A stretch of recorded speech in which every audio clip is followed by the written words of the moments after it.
મજામાં? આજે આપણે ખૂબ અગત્યના પોર્શન વિશે ડિસ્કશન કરવી છે. વિદ્યુત પ્રવાહમાં આપણે ચર્ચા કરી છે. વિદ્યુત પ્રવાહમાં ઘણી બધી વસ્તુ ભણી ગયા, પણ આજે આપણે જે ડિસ્કશન કરવી છે એ ખૂબ જ અગત્યનો ટોપિક છે. અવરોધકતાનું ઉદ્ગમ. અવરોધકતાનું ઉદ્ગમ કે અવરોધકતા ઉત્પન્ન થવાનું કારણ શું છે? અવરોધકતાનું ઉદ્ગમ અને ડ્રિફ્ટ વેગ, આ બંને વિશે આપણે ચર્ચા કરવી છે. અવરોધકતાનું ઉદ્ગમ અને ડ્રિફ્ટ વેગ. ચાલો આ બે વિશે આપણે ડિસ્કશન કરવાની થાય છે. તો સમજીએ. બહુ સિમ્પલ આખો ટોપિક છે, પણ બહુ અન્ડરસ્ટેન્ડિંગ માંગી લેવો ટોપિક છે. ચાલો જોજો, ધ્યાન રાખજો. કોઈ એક વાહક પદાર્થ છે. ચલો આ એક વાહક પદાર્થ છે.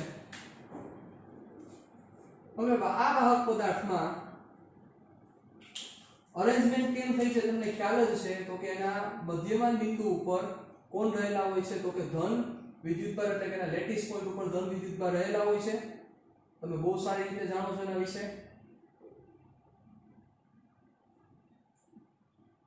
કે જે ધન બિંદુઓ પોતાના મધ્યમાનની સ્થાનની આસપાસ દોલન કરે છે. સમજો.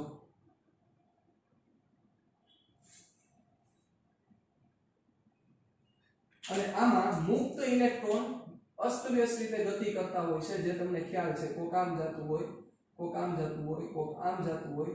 You know very well. અસ્તવ્યસ્ત ગતિ કરતા હોય છે. ચાલો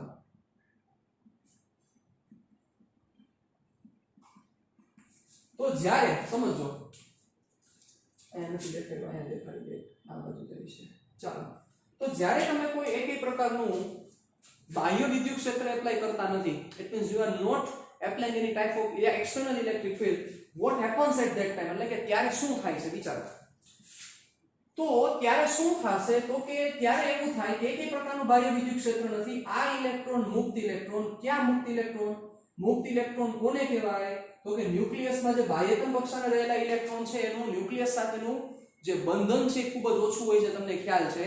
એટલે ઈ ઉષ્મીય દોલનને લીધે ઈ ઇલેક્ટ્રોન ઊર્જા ઇનફ ઊર્જા મેળવી લે છે અને ન્યુક્લિયસ સાથેનો બોન્ડ બ્રેક કરી દે છે. એટલે ઈ ઇલેક્ટ્રોન અસ્તવ્યસ્ત રીતે આખા ભ્રમણ કરતા હોય છે. પણ બધા ઇલેક્ટ્રોન આ ન હોય, સમજો. જે ખાલી મુક્ત થયેલા ઇલેક્ટ્રોન છે, કે જે બાહ્યતમ કક્ષાના ઇલેક્ટ્રોન હતા, ઈ જ ઇલેક્ટ્રોન છે. સપોઝ હું વિચારું સોડિયમ, તો સોડિયમમાં 2 8 1 અરેન્જમેન્ટ છે, બરોબર. તેમાં બાહ્યતમ કક્ષાનો એક ઇલેક્ટ્રોન છે, ઈ આ એક ઇલેક્ટ્રોન મુક્ત તરીકે હોય. આ વસ્તુ મગજમાં રાખજો. 11 11 મુક્ત નો થઈ ગયેલા હોય, ધ્યાન રાખજો બરોબર રીતે.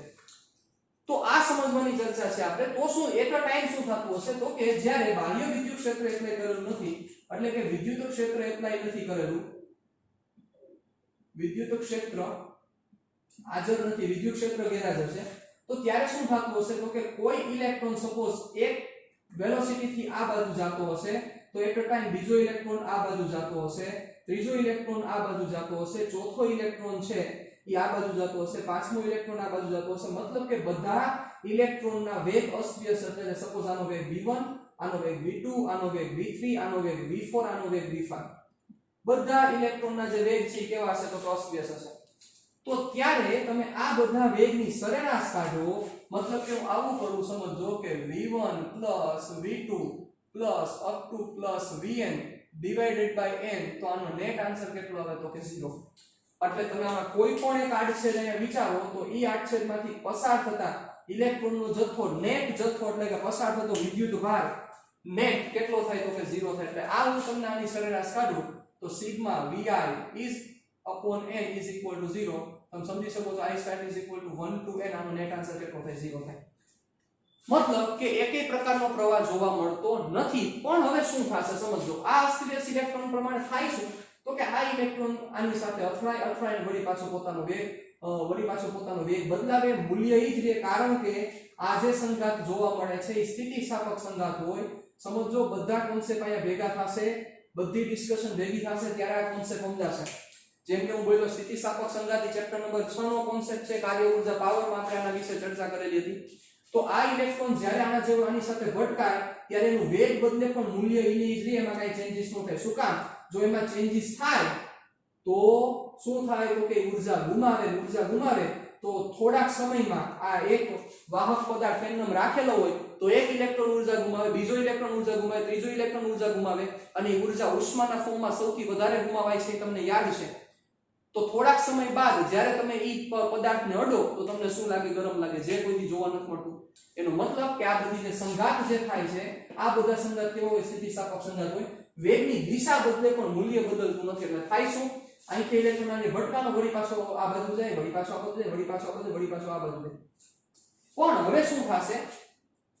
તો કે જ્યારે બાહ્ય વિદ્યુત ક્ષેત્ર તમે એપ્લાય નહોતું કરેલું ત્યારે નેટ આ વસ્તુ 0 થતી હતી. પણ હવે તમે જ્યારે બાહ્ય વિદ્યુત ક્ષેત્ર એપ્લાય કરો છો, it means I am applying battery. હું આને બેટરી આપું છું, તો બેટરી આપીશ તો શું થશે? ચાલો, ખૂબ જ અગત્યનો પોર્શન છે. બેટરી આપીશ તો થશે શું? બેટરી જેવી આને કનેક્ટ કરી તો શું વસ્તુ જોવા મળશે? સમજો, ધ્યાન આપજો.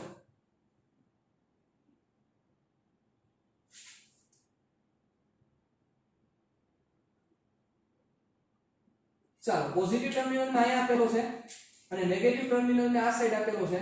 જેવી હું બેટરી કનેક્ટ કરીશ તો શું થશે? પોઝિટિવ થી નેગેટિવ સાઈડ આ ઇલેક્ટ્રિક ફિલ્ડ એક જનરેટ થશે. આ ઇલેક્ટ્રિક ફિલ્ડ જનરેટ થયું. રેડી? હવે જેવું ઇલેક્ટ્રિક ફિલ્ડ જનરેટ થાય તો થાય શું? વિચારો. ઇલેક્ટ્રિક ફિલ્ડ જનરેટ થાય તો એમાં રહેલા આ ઇલેક્ટ્રોન છે અને આ જે ધન વિદ્યુત ભારિતા બધા છે એના ઉપર બળ લાગશે. કેટલું બળ લાગશે? તો કે વિદ્યુત બળ F = Q * E જેટલું બળ લાગશે. કેટલું બળ લાગશે? F = Q * E જેટલું બળ લાગશે. હવે વિચારો થશે શું?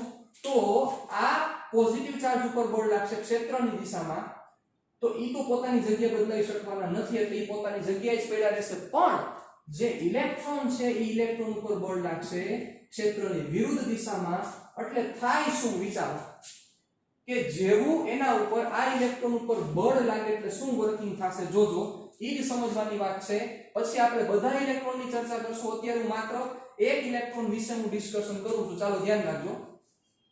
સપોઝ ક્ષેત્રની ગેરહાજરીમાં ઈ ઇલેક્ટ્રોન કે જે અહીંથી સ્ટાર્ટ કરે છે એનો પાથ આવો કાંઈક હતો. ચાલો, આવો એનો પાથ હતો. તમે સમજી શકો છો આ શું છે? અહીંયા ઓલા પોઝિટિવ ચાર્જરે ભટકાણો, અહીંયા ઓલા પોઝિટિવ ચાર્જરે ભટકાણો, અહીંયા ભટકાણો, અહીંયા ભટકાણો, અહીંયા ભટકાણો. ક્ષેત્રની ગેરહાજરીમાં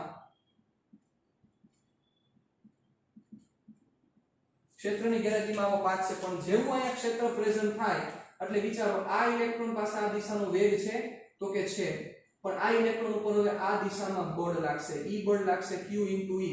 બળ લાગશે એટલે ઈ ઇલેક્ટ્રોન ઉપર પ્રવેગ ઉત્પન્ન થશે એટલે QE/m ઉપર. મતલબ QE/m જેટલો પ્રવેગ આ ઇલેક્ટ્રોનને મળશે. કઈ દિશામાં મળશે? તો કે આ દિશામાં. ઓલરેડી આ દિશાનો વેગ એની પાસે હતો, પણ આ દિશામાં EE/m જેટલો પ્રવેગ ઉત્પન્ન થાય છે. શું થશે વર્કિંગ? વિચારો, શું તમારો મગજ હાલે છે? આ દિશામાં પ્રવેગ ઉત્પન્ન થાય તો શું થાય? Try to think about that. થોડુંક વિચારો, શું થશે? તમે થોડાક જો કન્ફ્યુઝન થતા હોય તો હું તમને એક વસ્તુ તમને યાદ કરાવડાવું. ચેપ્ટર નંબર 4 સમતલમાં ગતિ, એમાં આપણે ચર્ચા કરેલી હતી કે કોઈ એક પદાર્થ, આ પદાર્થને સમક્ષિતિજ દિશામાં કોઈ એક વેગથી ધક્કો મારવામાં આવે તો આ પદાર્થનો પાથ આવો કંઈક થતો તો યાદ કરો. શું કામ? તો કે આ દિશામાં અચળ વેગ છે, પણ નીચેની બાજુનો પ્રવેગ છે. આના કારણોસર સતત પ્રકીર્ણન પામતો થાય. સાહેબ, હું ઈ જ કહેવા માંગુ છું કે જેવો આને આ દિશામાં પ્રવેગ આવશે EE/m, એટલે આ દિશામાં બળ લાગશે, એટલે આ વેગ તો રહેશે, પણ આ દિશામાં પણ એને વેગ ઉત્પન્ન થશે કે જે આ દિશાનો વેગ તો હતો જ, પણ આ દિશાનો વેગ ઉત્પન્ન થશે. એટલે થશે શું? આ દિશાનો વેગ ઉત્પન્ન થાય એટલે આ ભાઈ જે આ રસ્તા ઉપર જવા જોઈએ એની જગ્યાએ આ ભાઈ આ રસ્તા ઉપર જશે. મતલબ એનો પાથ એટલે કે એનો રસ્તો ફંટાશે. ફંટાશેનો મતલબ બીજા શબ્દોમાં કહેવાય ડ્રિફ્ટ થશે. શું થશે? ડ્રિફ્ટ. ડ્રિફ્ટ એટલે શું થવું? ઢેળાવું. ગુજરાતીમાં બોલીને આવ તો ઢેળાવું એનો મતલબ છે. ડ્રિફ્ટનો મતલબ શું થાય? ઢેળાવું. તમે ડ્રિફ્ટ ગાડી જોયેલી હશે, ડ્રિફ્ટિંગ થતી હોય ત્યારે શું થાય? તો કે એના ખાલી પાછલા ટાયર આખા ઢેળાતા હોય. બરોબર? તો ઢેળાય છે એટલે ઇલેક્ટ્રોન થાય શું? તો કે જે ઇલેક્ટ્રોન આ પાથ ઉપર ગતિ કરવો જોઈએ એની જગ્યાએ ઇલેક્ટ્રોન આ બાજુ ગતિ કરે છે. મતલબ કે આટલો પાથ એનો ડેવિએટ થયો. સમય વધારે મળશે તો પાથ વધારે ડેવિએટ થશે. વિચારો, સમજો બરોબર રીતે. હવે શું થશે? તો કે આ ઇલેક્ટ્રોનને આ દિશામાં પ્રવેગ છે. ચાલો, આ પ્રવેગ આ દિશામાં આવ્યો એટલે આ દિશાનો એનો વેગ વધતા જેવો એ કોઈ પોઝિટિવ ચાર્જ સાથે ઇલેક્ટ્રોન ભટકાયો, જેવો એ ભટકાય એટલે પ્રવેગ સીધો એના ઉપર ઈ જ સમયે 0 થઈ જાય. જેવો એ ભટકાય એટલે ઈ જ સમયે એના ઉપર પ્રવેગ 0 થઈ જાય. ભટકાઈને વળી પાછો આવે તો ત્યાં વળી પાછો આ EE/m પ્રેઝન્ટ છે. તો એ વળી પાછો એના ઉપર ડ્રિફ્ટ એપ્લાય કરશે એટલે કે આ દિશામાં પ્રવેગ આપશે, આ દિશામાં એનો વેગ આવશે, વળી પાછો કોકની એને ભટકાશે, વળી પાછો ભટકે એટલે વળી પાછો એનો પ્રવેગ જે હતો એ પ્રવેગ પાછો 0, મતલબ કે એને જે આ દિશાનો વેગ મળ્યો તો એ વેગ પાછો 0 થઈ ગયો, વળી ભટકાય, વળી પાછો ઇલેક્ટ્રિક ફીલ્ડ ત્યાં પ્રેઝન્ટ છે E/m આવે, વળી પાછો એનો પાથ ફંટાતો જાય એટલે થાય શું કે જે ઇલેક્ટ્રોન આ રીતે ગતિ કરવો જોઈએ, આ રીતે એની ગતિ થવી જોઈએ, ઉપર યોથી થોડુંક આર્બિટરી આપી દો એટલે તમને ન થાય, ચલો જે ઇલેક્ટ્રોનની ગતિ સપોઝ આવી થવી જોઈએ એની જગ્યાએ ઈ ઇલેક્ટ્રોનની ગતિ આવી જોવા મળે છે, જો સમજ્યા તમે, મતલબ કે એ અમુક સમય બાદ કે જે ઇલેક્ટ્રોન અહીંયા પહોંચતો તો એની જગ્યાએ ઇલેક્ટ્રોન અહીંયા પહોંચ્યો એટલે આટલું સ્થાનાંતર કર્યું ઈ ઇલેક્ટ્રોને, મતલબ કે એના પાથમાં આટલું સ્થાનાંતર થયું, આ સ્થાનાંતરને કોની દિશામાં લીધું છે, ક્ષેત્રની દિશામાં, ક્ષેત્રની દિશામાં એટલે ઈ લાઈન ઉપર લીધેલું છે, તો આ સ્થાનાંતર થયું અને આ સ્થાનાંતર માટે અમુક સમય લાગ્યો, તો આ સમય અને આ સ્થાનાંતર ઉપરથી જે વેગ મળે છે ઈ વેગનું નામ આપવામાં આવ્યું ડ્રિફ્ટ વેગ. ચાલો ડ્રિફ્ટ વેગને થોડીક વાર તમે સાઈડમાં મૂકી દો, કેમ વર્કિંગ થશે આખું વિચારો, કે જેવો ઇલેક્ટ્રોન છે સમજો બરોબર રીતે, આ એક આપણે ધન આયન છે, આ ઇલેક્ટ્રોન છે કે જે ઇલેક્ટ્રોન પહેલા આની એરે ભટકાય છે, આની એરે ભટકાઈને આમ જાતો તો હવે શું થશે, આ ઇલેક્ટ્રોનને આ દિશામાં વેગ છે સાથે આ દિશામાં પ્રવેગ આવ્યો એટલે આ દિશાનો વેગ એનો શું થતો જશે તો કે વધતો જશે, કારણ કે થોડોક સમય થયો એટલે એ દિશાનો વેગ વધે, વેગ વધતા જેવું આની એરે ભટકાય એટલે આ દિશાનો વેગ પૂરેપૂરો વયો ગયો, મતલબ કે એના માટે ઈ ક્ષણે પ્રવેગ 0 થઈ ગયો, વળી પાછો જ્યારે આમ આવતો હશે સમજો, એટલે પહેલા જ્યારે આમ ભટકાતો તો ક્ષેત્રની ગેરહાજરીમાં ક્ષેત્ર આવશે એટલે ભટકાશે આ રીતના, અહીંયા કોક ધન આયન રહેલો છે એની સાથે ભટકાશે, વળી પાછું શું થશે વિચારો, જેવો એ ભટકાઈને આમ આવ્યો એટલે વળી પાછું ત્યાં પ્રવેગ પ્રેઝન્ટ થશે, વળી પાછો એનો વેગ વધશે, ભટકાશે, વેગ ગુમાવશે, વળી પાછો કયો વેગ ગુમાવશે સમજો, ખાસ વ્યવસ્થિત રીતે સમજો, આ વેગ ઈ નો ગુમાવી દેશે, કયો વેગ નો ગુમાવી દેશે, આ વેગ, પણ આ જે પ્રવેગને લીધે જેને આ વેગ મળ્યો છે ઈ વેગ ઈ ગુમાવી દેશે, ઈ એની પાસેનો વેગ વયો જશે, ક્યારે, જ્યારે ભટકાય, સપોઝ આવું થયું સમજો, ચલો આની એરે ઈ ભટકાવાનો છે પ્રકીર્ણન થતા તો સપોઝ એક વેગ આ છે અને આ બાજુનો પ્રવેગ અહીંયા આવ્યો ત્યારે ભટકાયા પહેલા આ દિશાનો વેગ જે પ્રેઝન્ટ છે ઈ આ વેગ કોને લીધે છે તો કે એની ઉષ્મીય ગતિ ઊર્જાને લીધે છે, અને આ વધારાનો વેગ કોને લીધે આવ્યો તો કે આ E/m ને લીધે આવ્યો, જેવો ભટકાય જાય ભટકાયા બાદની ક્ષણ એની પાસે એક વેગ હશે, ઈ કયો વેગ હશે, ઉષ્મીય ઊર્જાને લીધે હશે, પણ આ જે વેગ હોવો જોઈએ E/m આ વેગ હોવો જોઈએ ઈ વેગ નાશ પામે છે, એટલે શું થાય તો કે જેવો ભટકાણો એટલે આ દિશાનો વેગ ઈ ભૂલી જાય છે, ભટકાઈને વળી પાછો આવ્યો, વળી પાછો એના ઉપર E/m જેટલું પ્રવેગ ઉત્પન્ન થાય છે, વળી પાછો એનો વેગ આવે, અહીંયા ભટકાય પહેલાની પરિસ્થિતિમાં વળી પાછો એની પાસે આ બાજુ વેગ હશે, એક આ બાજુ વેગ હશે, આ ઉષ્મીયને લીધે, આ કઈ બાજુ કઈ દિશાનો વેગ તો કે E/m ને લીધે, ભટકાયા બાદ વળી પાછો આ વેગ ગુમાવે,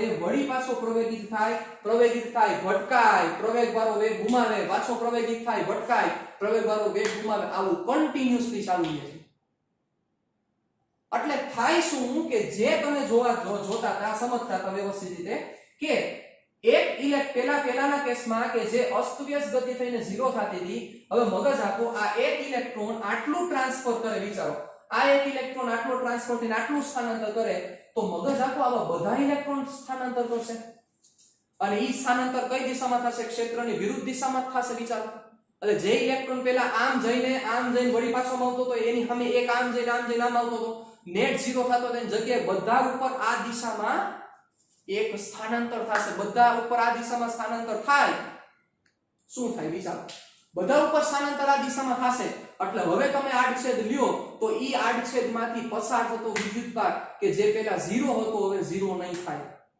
અને વિદ્યુતભાર 0 નહીં થાય એનો મતલબ કે પ્રવેગ ઉત્પન્ન થશે, મતલબ કે પ્રવાહ ઉત્પન્ન થશે, આ વસ્તુ જોવા મળે છે. હવે સમજવાની વાત ઈ છે, તમને કદાચ પ્રશ્ન એવો થતો હશે કે સર ઈ પણ તમને પ્રૂવ કરીશ પણ અત્યારે નહીં સમજો, તમને પ્રશ્ન એવો થતો હશે કે સર આ વસ્તુ સમજાઈ ગઈ કે આ ઇલેક્ટ્રોન પાસે બે પ્રકારના વેગ હશે, ચલો અહીંયા તમને દેખાય જ છે કેટલા પ્રકારના વેગ છે તો કે બે પ્રકારના વેગ છે, એક વેગ છે જે ઓલરેડી આ v જેટલો છે અને એક વેગ આ E/m ને લીધે વેગ છે, તો તમે એવું બોલ્યા કે અથડામણ બાદ આ વેગ ઈ ગુમાવી દેશે, કયો વેગ, પ્રવેગને લીધે પ્રાપ્ત કરેલો વેગ છે એ ગુમાવી દેશે છે, તમને ઈ પ્રશ્ન થવો જોઈએ કે સર ઈ આ વેગ ગુમાવતો નથી. પ્રવેગને લીધે આ વેગ શું કામ ગુમાવી બેસે છે? કારણ કે પ્રવેગને લીધે જે આ વેગ ઉત્પન્ન થયો એ ગુમાવી બેસે છે. ઈ જ વેગ શું કામ ગુમાવી બેસે છે તો એ તમને હું સમજાવીશ, પણ હજી વાર છે. ઈ તમને વસ્તુ સમજાવીશ. અને ભટકાયા બાદ આ વેગ વળી પાછો વયો ગયો, વળી પાછા ઇલેક્ટ્રોન ઉપર આ વેગ તો હશે ઉષ્મીય ગતિ ઊર્જાને લીધે, વળી પાછો આ દિશામાં પ્રવેગને લીધે વળી પાછો વેગ મેળવશે. આ જગ્યા આવશે, આ દિશામાં વેગ છે, આ દિશામાં વેગ છે. ઉષ્મીય ઊર્જા વળી ભટકાયા બાદ ઉષ્મીય ઊર્જાને લીધે વેગ હશે, વળી પાછો વેગ વયો જશે. પણ આના નેટ રીતે શું થયું તો કે એક ઇલેક્ટ્રોનને આટલું સ્થાનાંતર કર્યું, બીજો ઇલેક્ટ્રોન સ્થાનાંતર કરશે, ત્રીજો ઇલેક્ટ્રોન સ્થાનાંતર કરશે, ચોથો ઇલેક્ટ્રોન સ્થાનાંતર કરશે. સામે થોડોક સમય લાગશે, સમય પ્રમાણે સ્થાનાંતર થશે. તો આના મુજબ તમે કહી શકો કે ઈ ઇલેક્ટ્રોન પાસે એક પ્રકારનો વેગ આવશે, એટલે કે ઈ ઇલેક્ટ્રોન એક રીતે ઢળેડાશે. કે જેવું વિદ્યુત ક્ષેત્ર એપ્લાય થશે એટલે ઈ ઇલેક્ટ્રોન ઢળેડાશે. ઢળેડાશેનો મતલબ શું થાય? જે દિશામાં વેગ છે સાથે આ દિશામાં પણ વેગ આવશે. ઇલેક્ટ્રોન જેમ આમ જવો જોઈએ એની જગ્યાએ આમ જાય. એટલે હવે તમે જો ઓલો 8 છેદ લ્યો તો 8 છેદમાંથી પસાર થતો નેટ વિદ્યુતભાર 0 ન થાય, કંઈક થાય એટલે કે પ્રવાહ ઉત્પન્ન થાય. સમજવાની વાત હું તમને ઈ કરવા માંગુ છું, સમજજો હવે. તો હવે આપણે આ વિદ્યુત ભાર માટેની ચર્ચા કરીએ તો શું થશે? ચાલો જોજો બરોબર. એક વસ્તુ સમજીએ આપણે. તો હવે એના વેગ વિશે ચર્ચા કરી તો તમારા આગળ સૂત્ર છે v v0 at. શું કામ મેં યુઝ કર્યું? કારણ કે પ્રવેગ વાળી ડિસ્કશન છે. ચાલો હવે અહીંથી આ આક્રમણ માટે હું ચર્ચા કરું. ચાલો આના માટે કંઈક સમય લાગ્યો t1 જેટલો, બરોબર. પ્રારંભમાં વેગ કંઈક v0 જેટલો હશે. આ ભાઈ આગળ પહેલા નંબરનું ઇલેક્ટ્રોન છે હું માની ગયો, એટલે v01 પ્લસ ee/m. અહીંયા માઈનસ આપી દો. માઈનસ આપવાનું કારણ ક્ષેત્રની વિરુદ્ધ દિશા છે. ચાલો v માઈનસ ee/m સમય કેટલો લાગ્યો તો કે t1. સમજો, બહુ વ્યવસ્થિત રીતે સમજો. અહીંથી ડિસ્કશન જે સમજવા જેવી છે હવે આખી ચાલુ થાય છે, ધ્યાન રાખજો. ee/m t1. ચાલો હવે સમજો, જેવો ભટકાય વળી પાછો આ બાજુ આવે તો સમજો હવે જે બીજા હારે ભટકાશે તો એ શું સમય t1 જેટલો થશે? વિચારો તો. નો થાય. શું કામ? તો કે બને એવું કે અહીંયા સપોઝ આ ઇલેક્ટ્રોન અહીંથી અહીંયા જવા માટેનો સમય 2 સેકન્ડ લાગી હોય, આપણે એવું માની લઈએ તો અહીંથી આવવા માટે 2 સેકન્ડ નહીં, 1 સેકન્ડમાં પણ પતી જાય. અહીંથી અહીંયા જવા માટે 1.5 સેકન્ડ પણ થાય, અહીંથી જવા માટે 1.75 થાય, અહીંથી જવા માટે 2.25 પણ થાય. મતલબ કે સમય સરખો રહેતો નથી, સમય અચળ રહેતો નથી. મતલબ કે બધાનો સમય કેવો થાય છે તો કે ડિફરન્ટ જોવા મળે છે. આ વસ્તુ જોવા મળે છે, વિચારો. એટલે શું વર્કિંગ થશે સમજો કે એક ઇલેક્ટ્રોન કે જે ઇલેક્ટ્રોન મોશન કરે છે, ઇલેક્ટ્રોન ટ્રાન્સફર થાય છે, પોતાની જે ગતિ કરે છે, તેમાં જે આ પ્રવેગ મળે છે, તો આ ઇલેક્ટ્રોનના વેગ વિશે આ ચર્ચા કરું તો આજે મને વેગ મળી. ક્યારે વેગ મળ્યો તો કે t1 જેટલો સમય ગયો એટલે ઈ ઇલેક્ટ્રોને આ દિશામાં મેળવેલો વેગ. કઈ દિશામાં? ચલો આ ઇલેક્ટ્રોન સમજો, આ પોઝિટિવ ચાર્જ અહીંથી પહોંચ્યો, આ દિશામાં મેળવેલો વેગ. એને કેટલો મેળવ્યો તો કે v01 e/m t1. પણ જેવો ભટકાઈ જાય એટલે તરત જ આ વેગ વયો જશે, વળી પાછો પ્રવેગ ઉત્પન્ન થશે, વળી પાછી આખી ડિસ્કશન થશે. વિચારો તો હવે આ જે વેગ મળ્યો છે ઈ તો આ સમયે મળ્યો છે, વળી પાછો હવે જ્યારે બીજા સાથે ભટકાશે ત્યારે એટલો જ વેગ નહીં મળે, કારણ કે સમય ડિફરન્ટ થઈ જશે. એટલે આ t ચેન્જ થઈ ગયો, આ t ચેન્જ થઈ ગયો, એટલે આ v ચેન્જ થઈ જશે. વિચારો તો એનો મતલબ શું થયો કે આ એક ઇલેક્ટ્રોન માટે તમે જે અહીંયા જે સમય લ્યો છો ઈ સમયની પણ તમારે શું લેવી પડશે તો કે સરેરાશ લેવી પડશે. આફ્ટર ઓલ એક ઇલેક્ટ્રોન મુજબ તો વર્કિંગ નથી થતું, તમને ખ્યાલ છે. એક ઇલેક્ટ્રોન પ્રમાણે કામ નથી થતું. જે પ્રવાહ ઉત્પન્ન થાય છે આ તો માત્ર એક ઇલેક્ટ્રોનની ચર્ચા કરી, આવા તમારે બધા ઇલેક્ટ્રોન કન્સિડર કરવા પડે ને. એક ઇલેક્ટ્રોન ટ્રાન્સફર થતો હોય, બીજો ઇલેક્ટ્રોન ટ્રાન્સફર થતો હોય, ત્રીજો ઇલેક્ટ્રોન ટ્રાન્સફર થતો હોય, આ તો માત્ર એકની જ ચર્ચા છે. તો બધા ઇલેક્ટ્રોનના વેગ તમારે લેવા પડશે અને ઈ બધા ઇલેક્ટ્રોનનો જે તમને વેગ મળે કે જે સરેરાશ વેગ મળે, કારણ કે આપણે એવું કહી શકીએ સપોઝ આ ઇલેક્ટ્રોન આટલું સ્થાનાંતર કરે છે, આટલું સ્થાનાંતર કરે છે, આટલો ઢેળાય છે, તો બીજો ઇલેક્ટ્રોન એટલું ન ઢેળાય, બની શકે. ત્રીજો ઇલેક્ટ્રોન એટલું ન ઢેળાય, એના કરતા વધારે ઢેળાય, ચોથો એના કરતા ઓછું ઢેસડાય. પણ ઈ બધાની એવરેજ કેટલી થાય તો કે એવરેજ બધાની સરખી થાય. તો ઈ પ્રમાણે જે તમને વેલોસિટી મળે છે, જે તમને મળે છે ઈ જે વેગ મળ્યો, કયો વેગ? આ સ્થાનાંતર એને અનુરૂપ સામેનો જે સમય, એવરેજ સમય, કયો સમય? આ એકલો t1 નહીં, આટલો નહીં, આટલો નહીં, આટલો નહીં, પણ જે એવરેજ સમય મળ્યો છે સ્થાનાંતરના છેદમાં એવરેજ સમય કે જેને કહેવામાં આવ્યું ડ્રિફ્ટ વેગ કહેવામાં આવ્યો. શું કહેવામાં આવ્યો? ડ્રિફ્ટ વેગ. સમજો, ડ્રિફ્ટ વેલોસિટી એને નામ દેવામાં આવ્યું. હવે શું સમજવાની વાત છે, ધ્યાન આપજો બરોબર રીતે. તો હવે મારે જે આજે વેગ લીધો છે આ તો કોઈ એકનો થયો, પણ મારે તો આની એવરેજ કાઢવી પડશે. તો એવરેજ કેટલી આવશે ચાલો ઈ ફાઇન્ડ કરવાની થશે. તો મારે બધી બાજુ એવરેજ લેવી પડશે. તમે વિચારી શકો છો આ બાજુ એવરેજ એપ્લાય કરું તો અહીંયા પણ એવરેજ આવે, અહીંયા પણ એવરેજ આવે. ચાલો તો શું થશે સમજો, ધ્યાન આપજો બરોબર રીતે.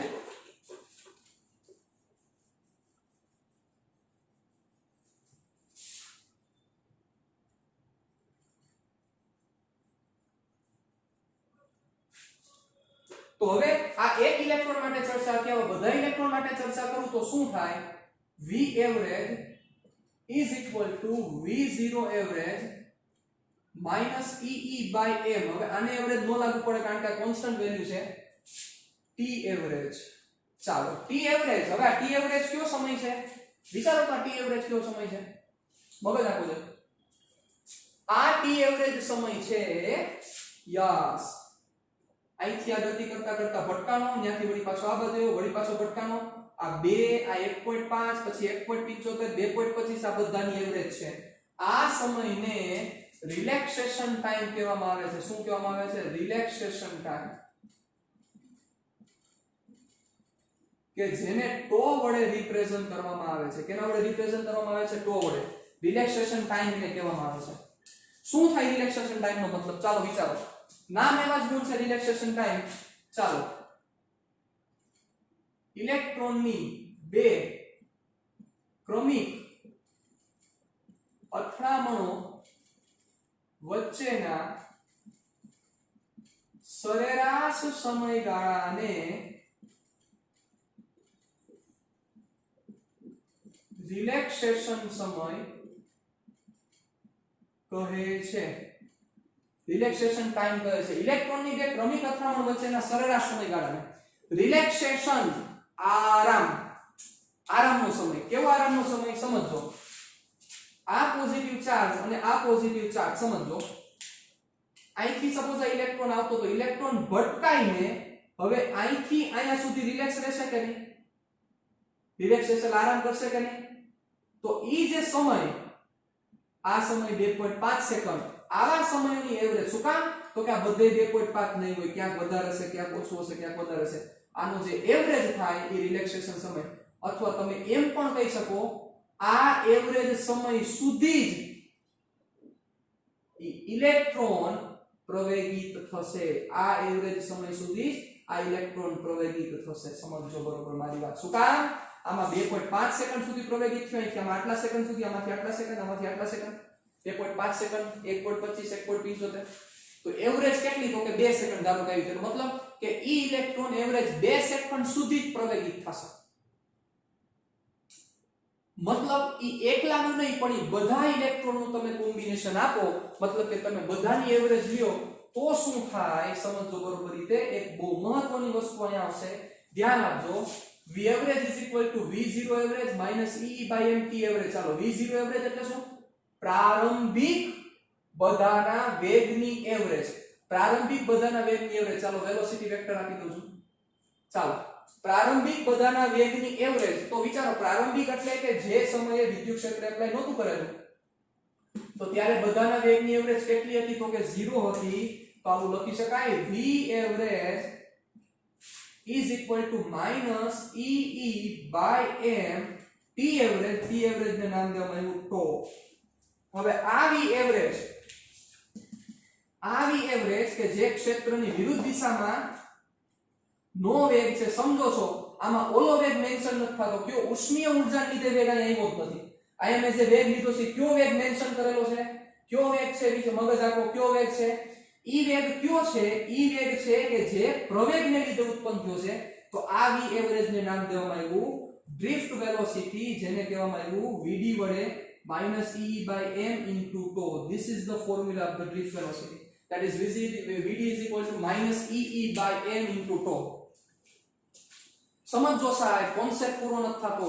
બહુ સમજવા જેવી ડિસ્કશન આખી વાત ઈ છે. સમજો, આ વિદ્યુત ભાર કોન્સ્ટન્ટ, વિદ્યુત ક્ષેત્ર કોન્સ્ટન્ટ, m કોન્સ્ટન્ટ અને આ t પણ કોન્સ્ટન્ટ થયો વિચારો કારણ કે દરેક ઇલેક્ટ્રોન માટે આ ટો એટલે કે એવરેજ રિલેક્સેશન સમય સરખો જ હશે એ ડિફરન્ટ નહીં હોય એટલે Vd ની વેલ્યુ કોન્સ્ટન્ટ થઈ મગજ આકો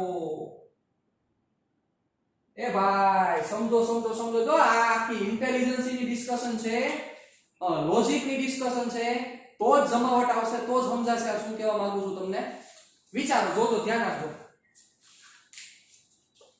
ઇલેક્ટ્રોન ઉપર પ્રવેગ ઉત્પન્ન થાય છે ઇલેક્ટ્રોન પ્રવેગી ગતિ કરે છે તેમ છતાં ઇલેક્ટ્રોન પ્રવેગી ગતિ કરે છે તેમ છતાં વિચારો Vd ની વેલ્યુ કોન્સ્ટન્ટ આવી મતલબ ઇલેક્ટ્રોન પ્રવેગિત થાય છે પણ Vd કોન્સ્ટન્ટ છે વિચારો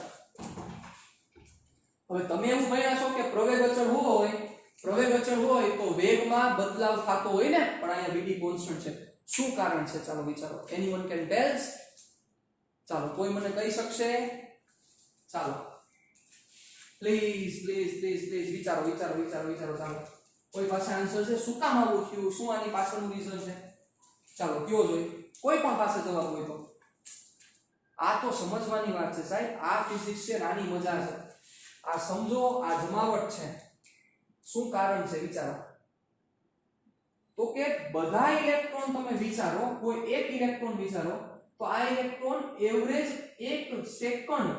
એવરેજ એક સમય માટે જ પ્રવેગિત થાય છે 2.5 સેકન્ડ 1.25 1.75 વળી પાછો 2.25 એટલે એવરેજ કઈ સેકન્ડ માટે ઈ આમ આપણે કહીએ ને એવરેજ કઈ સેકન્ડ માટે પ્રવેગિત થયો તો ઈ 2 સેકન્ડ તો ઈ 2 સેકન્ડ બધા ઇલેક્ટ્રોન ની એવરેજ લીધેલી છે ઈ બધા ઇલેક્ટ્રોન નો એવરેજ ટાઈમ છે તે 2 સેકન્ડ બધા માટે સેમ રહે છે એના કારણોસર આ Vd ની વેલ્યુ આવેલી છે Vd -E/m * τ which represent Vd constant drift velocity હવે શું આ બધાનો વેગ છે યસ કહી શકાય દરેકનો એવરેજ વેગ Vd -E/m * τ is constant relaxation time વિચારો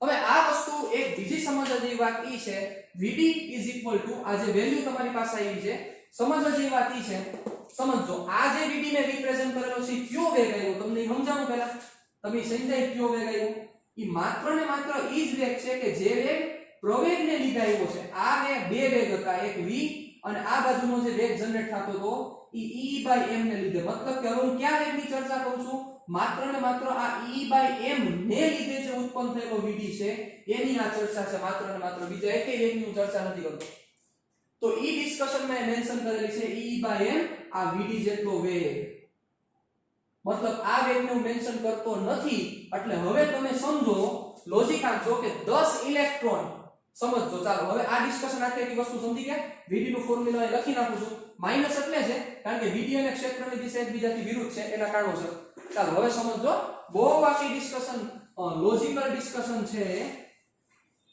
મગજ આખું પડશે ઝીરો શું કામ થયું પણ સમજાવવું જોઈએ કારણ કે પ્રારંભિક બધાના વેગની એવરેજ કેટલી હતી 0 હતી એટલે 0 થયું હવે યાદ કરો ધોરણ 10 માં નાના હતા ત્યારે તમે એવું સમજતા હતા ચલો ઈ પહેલા બીજી ડિસ્કશન કરું લોજિક આપો આ શું સમજાવવા માંગે છે તમને આ શું કહેવા માંગે છે કે આ ઇલેક્ટ્રોન ગતિ કરતા સપોઝ નેટ ઈ અહીંયા પહોંચે છે બરોબર ઈ નેટ અહીંયા પહોંચે છે તો અહીંયા કેટલી ઘણી બધી અથડામણો પછી ઈ અહીંયા પહોંચેલો છે વિચારો અહીંયા ઘણી બધી અથડામણો સાથે અથડામણ થયો અહીંથી આમ ગયો અહીંથી આમ ગયો અહીંથી આમ ગયો હોય અહીંથી અહીંયા પહોંચ્યો બરોબર હવે અહીંથી અહીંયા ડિસ્ટન્સ ટ્રાવેલ કર્યું કેટલી સેકન્ડમાં ડિસ્ટન્સ ટ્રાવેલ કર્યું આ બધાની એવરેજ હું વિચારું છું સપોઝ 2 મીટર તો કે એને 2 સેકન્ડમાં ટ્રાવેલ કર્યો એટલે એનો Vd કેટલો થયો તો કે 1 મીટર પર સેકન્ડ મતલબ કે પર સેકન્ડ ઈ 1 મીટર જેટલો ડ્રિફ્ટ થાય છે સમજો તો શું આ ઇલેક્ટ્રોન આમ ગતિ કરી છે તમે નાના હતા ત્યારે આવું ભણતા હતા યાદ કરો કે ઇલેક્ટ્રોન અસ્તવ્યસ્ત ગતિ કરતા હોય છે નાના હતા ત્યારે આવું ભણતા હતા યાદ કરો ઇલેક્ટ્રોન અસ્તવ્યસ્ત ગતિ કરતા હોય છે જેવા તમે એને બેટરી એપ્લાય કરી દો બધા ઇલેક્ટ્રોન એક બાજુ ગતિ કરવા માંડે હાલો યાદ કરો તમે આવું ભણ્યા હતા કે નહોતા ભણ્યા બધા ઇલેક્ટ્રોન એક બાજુ ગતિ કરવા માંડે સાહેબ આવી રીતે કોઈ ઇલેક્ટ્રોન ગતિ જ ન કરે શું આવું થાય તો મગજ આખો જે શું આ ક્ષેત્રફળ એપ્લાય કરો તો શું બધા એક દિશામાં ગતિ કરવા માંડે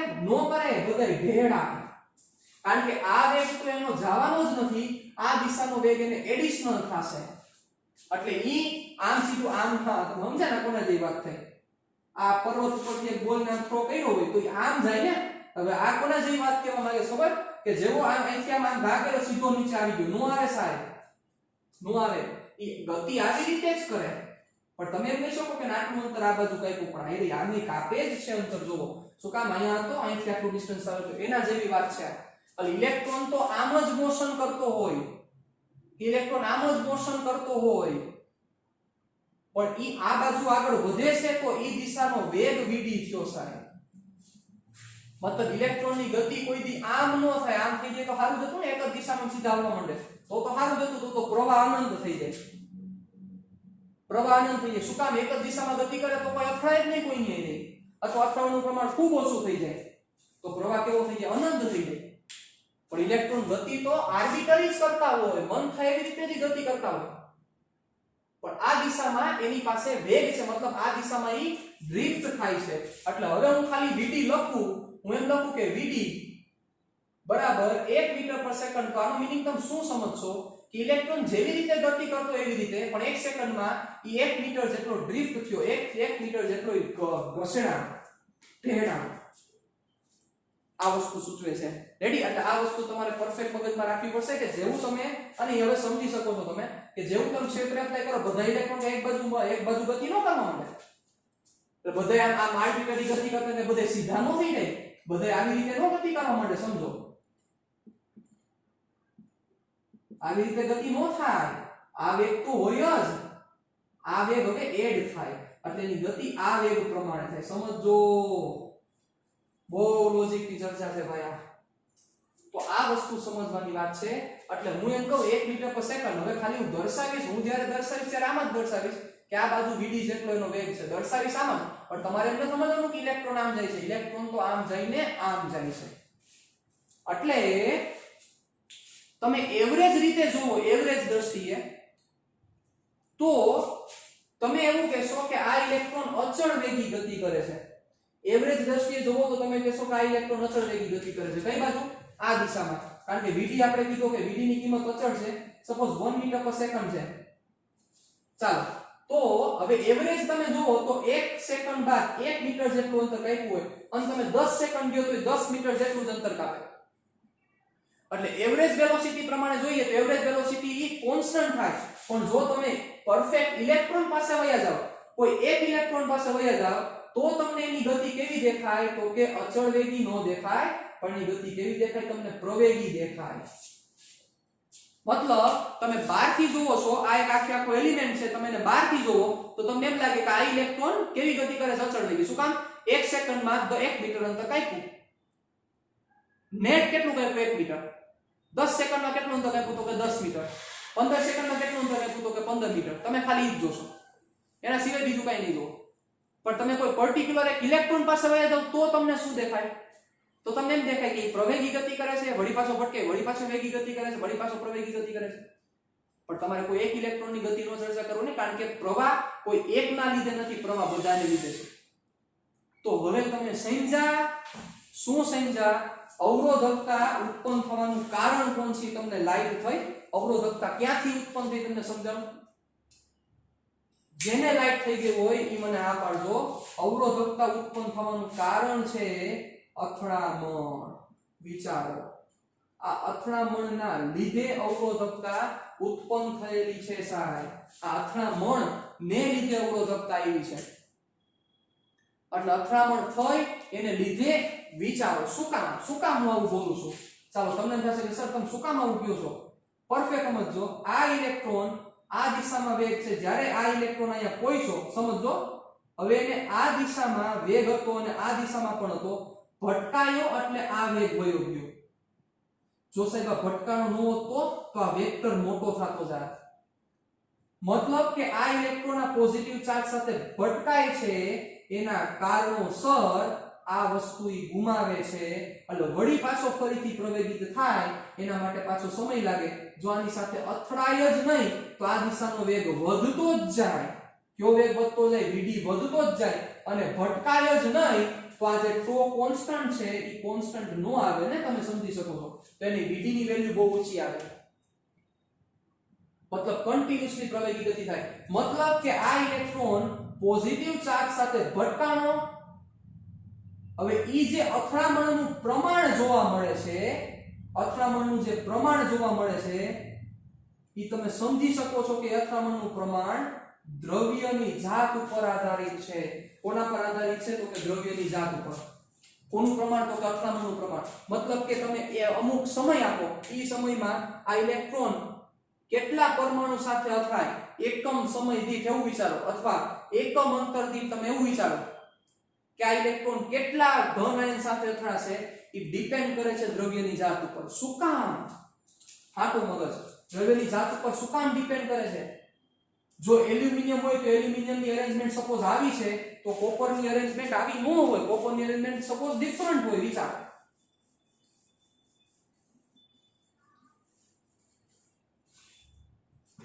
આ એલ્યુમિનિયમની અરેન્જમેન્ટ છે સપોઝ એવું માની લ્યો, તો કોપરની અરેન્જમેન્ટ આવી ન હોય, કોપરની અરેન્જમેન્ટ સપોઝ આવી છે. વિચારો તો હવે અહીંયા ઇલેક્ટ્રોનનું જે અથડાવાનું પ્રમાણ છે ઈ તમને જુદું મળશે. સપોઝ મેંગેનીઝ હોય તો મેંગેનીઝમાં તો એની અથડામણ કંઈક જુદી થતી હોય. વિચારો, એક એક્ઝામ્પલ તરીકે આપું છું, તો અહીંયા અથડામણનું પ્રમાણ જુદું છે. તો હવે તમને સમજાવું, જો આ ઇલેક્ટ્રોન આની સાથે અથડાતો નો અથડાત તો સાહેબ Vd ની કિંમત બહુ ઊંચી આવત. શું કામ ઊંચી આવત? મગજ આખો. V આપણું ફોર્મ્યુલા શું હતું? V નું ફોર્મ્યુલા શું છે? V નું ફોર્મ્યુલા છે E/n * τ. હવે અહીંથી થોડુંક વિચારો, ચાલો સમજો. મને વિચારીને જવાબ દેજો. τ વધે તો અથડામણનું પ્રમાણ વધે, અથડામણ દર વધે કે ઘટે? અને τ ઘટે તો અથડામણ દર વધે કે શું થાય? ચાલો અહીંયા ખાલી ઉપર નીચેનો એરો તમારે દેખાડવાનો છે, બીજું કાંઈ નથી દેખાડવાનું. ચાલો વિચારો, ટેક યોર ટાઈમ. એવું તો 30 સેકન્ડ લઈ લો, મને કોઈ પ્રશ્ન નથી, પણ પરફેક્ટ આન્સર આપજો કે τ વધે તો શું થાય? τ વધેનો મતલબ રિલેક્સેશન સમય વધ્યો. વિચારો, આ બહુ ઈઝી વસ્તુ છે. રિલેક્સેશન સમય વધ્યોનો મતલબ શું થાય? બે ક્રમિક અથડામણ વચ્ચેનો સમય વધ્યો. બે ક્રમિક અથડામણ વચ્ચેનો સમય વધ્યો એનો મીનિંગ એવો થાય અથડામણ ઘટી. યસ, એટલે τ વધ્યો એનો મતલબ અથડામણનો દર ઘટ્યો. τ ઘટે મતલબ કે બે ક્રમિક અથડામણ વચ્ચેનો સમય ઘટ્યો.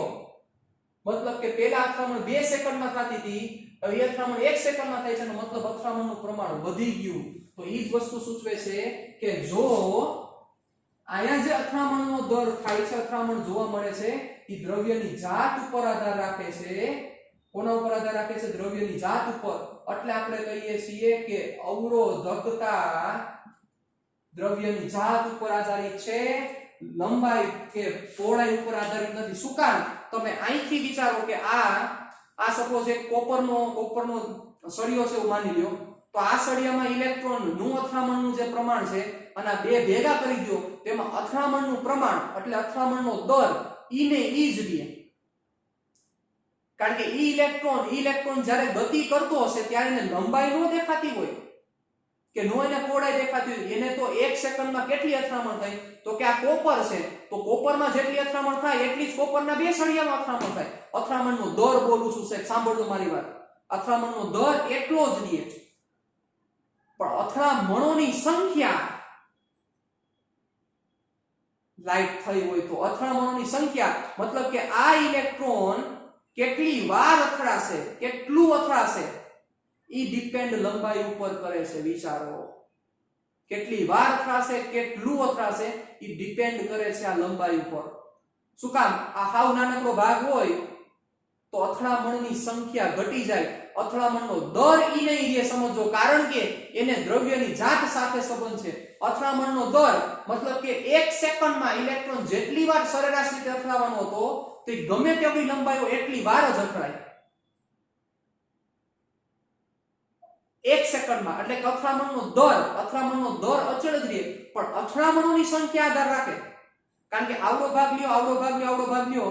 હવે આવડો ભાગ હોય તો એમાં અથડાય ઓછી વાર, આવડો ભાગ લ્યો તો અથડાય વધારે વાર, આવડો ભાગ લ્યો તો અથડાય એના કરતા વધારે વાર. હું યાદ કરું છું અવરોધની. હવે સમજાવું અવરોધ શું છે અને અવરોધકતા શું છે. વસ્તુ ક્લિયર થઈ આખી કે નો થઈ? વિચારો.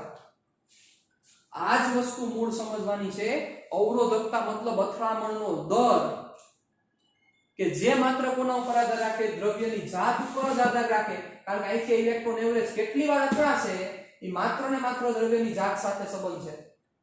પણ અથડામણ કેટલી વાર થશે એ દ્રવ્યની જાત સાથે તો સંબંધ છે જ, પણ સાથે એની લંબાઈ સાથે સંબંધ છે, પહોળાઈ સાથે સંબંધ છે, એના ડાયમેન્શન સાથે એનું વર્કિંગ છે, એના ઉપરની ડિપેન્ડન્સી છે. એટલે આ વસ્તુ તમારે મગજમાં ક્લેરિફાઈ કરીને રાખવાની થશે. અથડામણનો દર ધેટ ઇઝ રેઝિસ્ટિવિટી અને number of collisions that is resistance. આ સમજવાની વાત છે. ક્લિયર? ડન. ચાલો એટલે દૂરથી જુઓ તો તમને ઇલેક્ટ્રોન એવો લાગશે કે અચળ વેગી ગતિ કરે છે, પણ નજીક જઈને જુઓ કોઈ પર્ટિક્યુલર ઇલેક્ટ્રોનને લઈ લો તો એ પ્રવેગી ગતિ કરે છે. આફ્ટર ઓલ તમે એવું કહી શકો કે ઘણા બધા ઇલેક્ટ્રોન્સ પ્રવેગી ગતિ કરીને અચળ વેગી ગતિ આપે છે સાહેબ. That is point. અને ઈ વેગને E/m * τ કે જેને આપણે ડ્રિફ્ટ વેલોસિટી કહેશું, જેને ડ્રિફ્ટ વેગ નામ આપશું. સમજી ગયા? ઇલેક્ટ્રોન કેવી રીતે ગતિ કરે છે? Electron is moving, not moving in this direction. એવું થાય તો સારું હતું સાહેબ. રેડી? હજી એક આપણે રિલેશન મેળવવો છે, પણ નેક્સ્ટ સેશનમાં મળીએ ત્યારે. Have a great day. Tata bye bye, see ya, फिर मिलेंगे चलते चलते.